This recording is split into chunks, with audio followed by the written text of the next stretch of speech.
عالمی برادری نے غزہ جنگ بندی کے لیے مؤثر کردار ادا نہیں کیا، دنیا اسرائیلی بربریت پر خاموش تماشائی بنی ہوئی ہے۔ پاکستان میں زیر تعلیم فلسطینی طلباء کے اعزاز میں تقریب، وزیر اعظم شہباز شریف کا فلسطینی طلباء کو سرکاری اخراجات پر تعلیم دینے کا اعلان، کہا سلامتی کونسل کی قراردادیں اور عالمی عدالت انصاف بے بس نظر آ رہی ہے۔ اسرائیل نے عالمی برادری کی سفارشات کو ردی کی ٹوکری میں پھینک دیا، فلسطینی طلباء طالبات اپنے دوسرے گھر پاکستان آئے ہیں، یہ مہمان نہیں بلکہ ہمارے بہن بھائی ہیں، کھلے دل کے ساتھ ان کو پاکستان میں خوش آمدید کہتے ہیں۔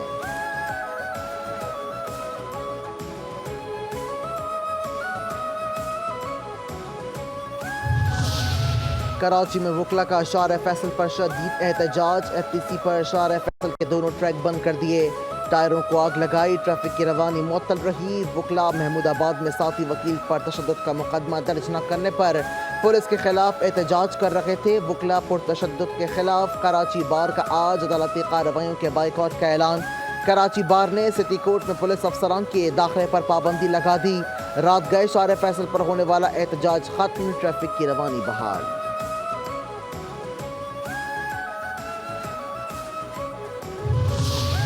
کراچی میں ایک اور شہری ڈکیتوں کے ہاتھوں جان کی بازی ہار گیا، بیوی کا زیور بیچ کر بیٹی کے علاج کے لیے پیسے لانے والا شخص ڈکیتی مزاحمت پر قتل، فرحان کو احسن آباد میں نشانہ بنایا گیا، مقتول ایک بچی کا باپ اور میڈیسن کمپنی کا ملازم تھا، اہل خانہ کے مطابق فرحان مالی مشکلات کا شکار تھا، بیٹی بیمار تھی، علاج کے لیے بیوی کے زیور بیچ کر 70 سے 80 ہزار روپے لے کر گھر آ رہا تھا۔ رواں سال شہر قائد میں ڈکیتی مزاحمت پر اب تک 104 افراد قتل ہو چکے۔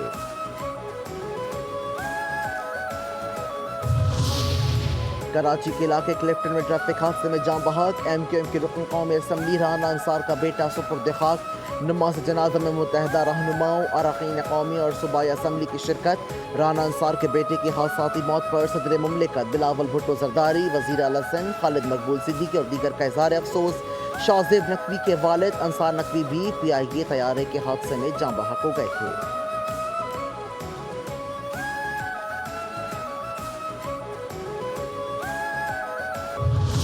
کراچی میں سائٹ سپر ہائی وے کے علاقے میں واقع فقیرہ گوٹ میں 5 نیوز کے پروگرام منظریام کی ٹیم کے ہمراہ پولیس کا آپریشن، پولیس کی بھاری نفری اینکر امجد چودھری کی نشاندہی پر فقیرہ گوٹ میں داخل ہوئی، ملزمان کی جانب سے پولیس پر فائرنگ کی گئی، پولیس نے جوابی کارروائی کرتے ہوئے کئی موٹر سائیکلیں برآمد کر لیں۔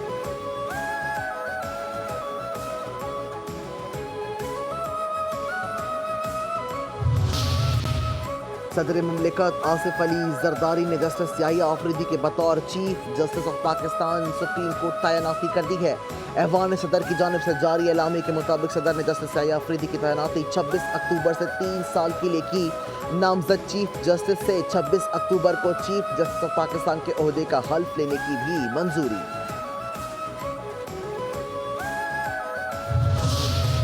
جسٹس آف پاکستان جسٹس قاضی فائز عیسیٰ اور نامزد چیف جسٹس یحییٰ آفریدی کے درمیان 2 ملاقاتیں، ذرائع کے مطابق دونوں ججز کی ملاقات چیف جسٹس کے چیمبر میں ہوئی، چیف جسٹس نے جسٹس یحییٰ آفریدی کو مبارکباد دی، جسٹس یحییٰ آفریدی جسٹس منصور علی شاہ کے چیمبر میں بھی گئے، ملازمت سے سبکدوش ہونے والے چیف جسٹس کے اعزاز میں فل کورٹ ریفرنس سے سینئر ترین جج خطاب کرتے ہیں، تاہم قاضی فائز عیسیٰ کے فل کورٹ ریفرنس سے جسٹس یحییٰ آفریدی خطاب کریں گے۔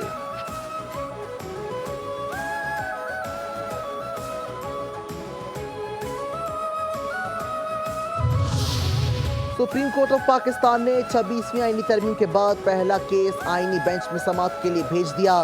جسٹس منصور علی شاہ کی سربراہی میں 3 رکنی بینچ نے وزارت پیٹرولیم نیچرل ریسورسز کے 7 ملازمین کی ہائی کورٹ کے فیصلے کے خلاف اپیل کی سماعت کی۔ جسٹس منصور علی شاہ نے ریمارکس دیے کہ اس میں آئینی سوال ہے۔ 26ویں آئینی ترمیم میں کہا گیا کہ آئینی بینچز سنیں گے، اب آئینی بینچز بنیں گے اور وہی تعین کریں گے۔ جسٹس عائشہ ملک نے ریمارکس دیے، یہ کیس اہم ہے، آئینی بینچ ہی سنے گا، ہم یہ درخواستیں آئینی بینچ کو بھیج رہے ہیں۔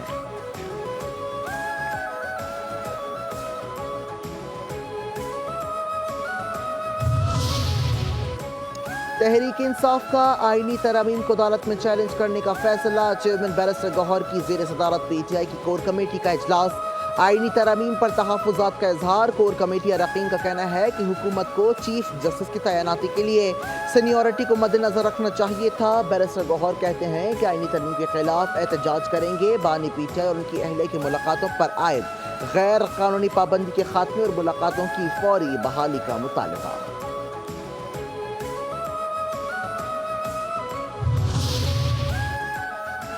سندھ اسمبلی میں 26ویں آئینی ترمیم کے حق میں قرارداد کثرت رائے سے منظور۔ وزیر اعلیٰ سندھ مراد علی شاہ نے قرارداد پیش کی۔ قرارداد میں سیاسی جماعتوں کے قائدین کو خراج تحسین پیش۔ مراد علی شاہ نے کہا آئینی ترامیم تمام جماعتوں کی مشاورت سے کی گئی، کوئی آئینی ترامیم کو نہیں مانتا تو اس کی مرضی۔ بلاول بھٹو نے آئینی ترامیم منظور کروا کر تاریخی کام کیا۔ ہمارے ججز ہیڈ لائنز بنانے والے سیاسی کیسز پر زیادہ وقت لگاتے ہیں، اب سائلین اپنے کیسز کے لیے برسوں انتظار نہیں کریں گے۔ سندھ اسمبلی کے رولز آف پروسیجر میں تبدیلی کی قرارداد بھی منظور، سندھ اسمبلی اجلاس میں مشیران بھی شریک ہو سکیں گے۔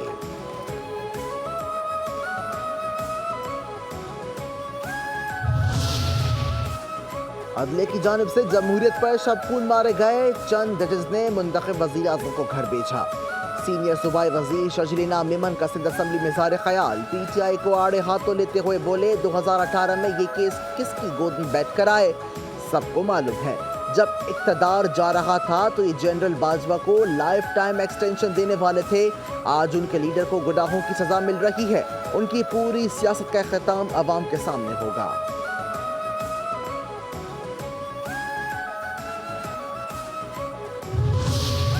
چھبیسویں آئینی ترمیم اچھی سیاست کا نتیجہ ہے، تمام سیاسی جماعتوں کا ترمیم میں مثبت کردار رہا، آئینی ترمیم سے جمہوریت اور پارلیمنٹ مضبوط ہوگی۔ اپوزیشن لیڈر سندھ اسمبلی علی خورشیدی کا سندھ اسمبلی میں اظہار خیال، کہا میثاق جمہوریت میں اور بھی بہت باتیں لکھی ہیں، پیپلز پارٹی سے درخواست ہے کہ اس کو بھی پڑھ لیں، اس کام کے لیے آئینی ترمیم کی ضرورت بھی نہیں، ان مسائل کو بھی حل ہونا چاہیے۔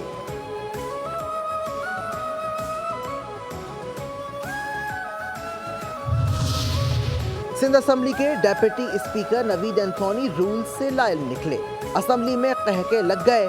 ڈیپٹی اسپیکر سندھ اسمبلی نے محکمہ ایکسائز ترمیمی بل پارلیمانی کمیٹی کو بھیجنے کا مشورہ دیا اور بل کمیٹی میں بھیجنے کے لیے ووٹنگ کروانے لگے۔ وزیر اعلیٰ سندھ مراد علی شاہ اور وزیر داخلہ ہنسی روک نہ سکے۔ ڈیپٹی اسپیکر کو روکا گیا تو انہوں نے کہا کہ بل کمیٹی بھیجنے کے لیے ووٹنگ ہوتی ہے۔ سیکریٹری اسمبلی نے ڈیپٹی اسپیکر کو پرچی دے کر سمجھایا تو ووٹنگ رکوا دی۔ محکمہ ایکسائز کا ترمیم بل کمیٹی کے سپرد۔ دوشخانہ کیس میں بانی پی ٹی آئی کی اہلیہ بشرا بی بی کی ضمانت منظوری کے باوجود رہائی نہ مل سکی۔ بشرا بی بی کی درخواست ضمانت پر سماعت جسٹس میاں گل حسن اورنگزیب نے کی، تفتیشی افسر سے استفسار کیا کہ آپ کو بشرا بی بی سے تفتیش کی ضرورت پڑی؟ جب سے کیس منتقل ہوا آپ نے کوئی تفتیش کی؟ ایف آئی اے کے تفتیشی افسر نے جواب دیا نہیں، مجھے ضرورت نہیں پڑی۔ فاضل جج نے کہا بہت شکریہ، ربکاری جاری نہ ہونے کے باعث بشرا بی بی کی آج رہائی ممکن ہو سکی۔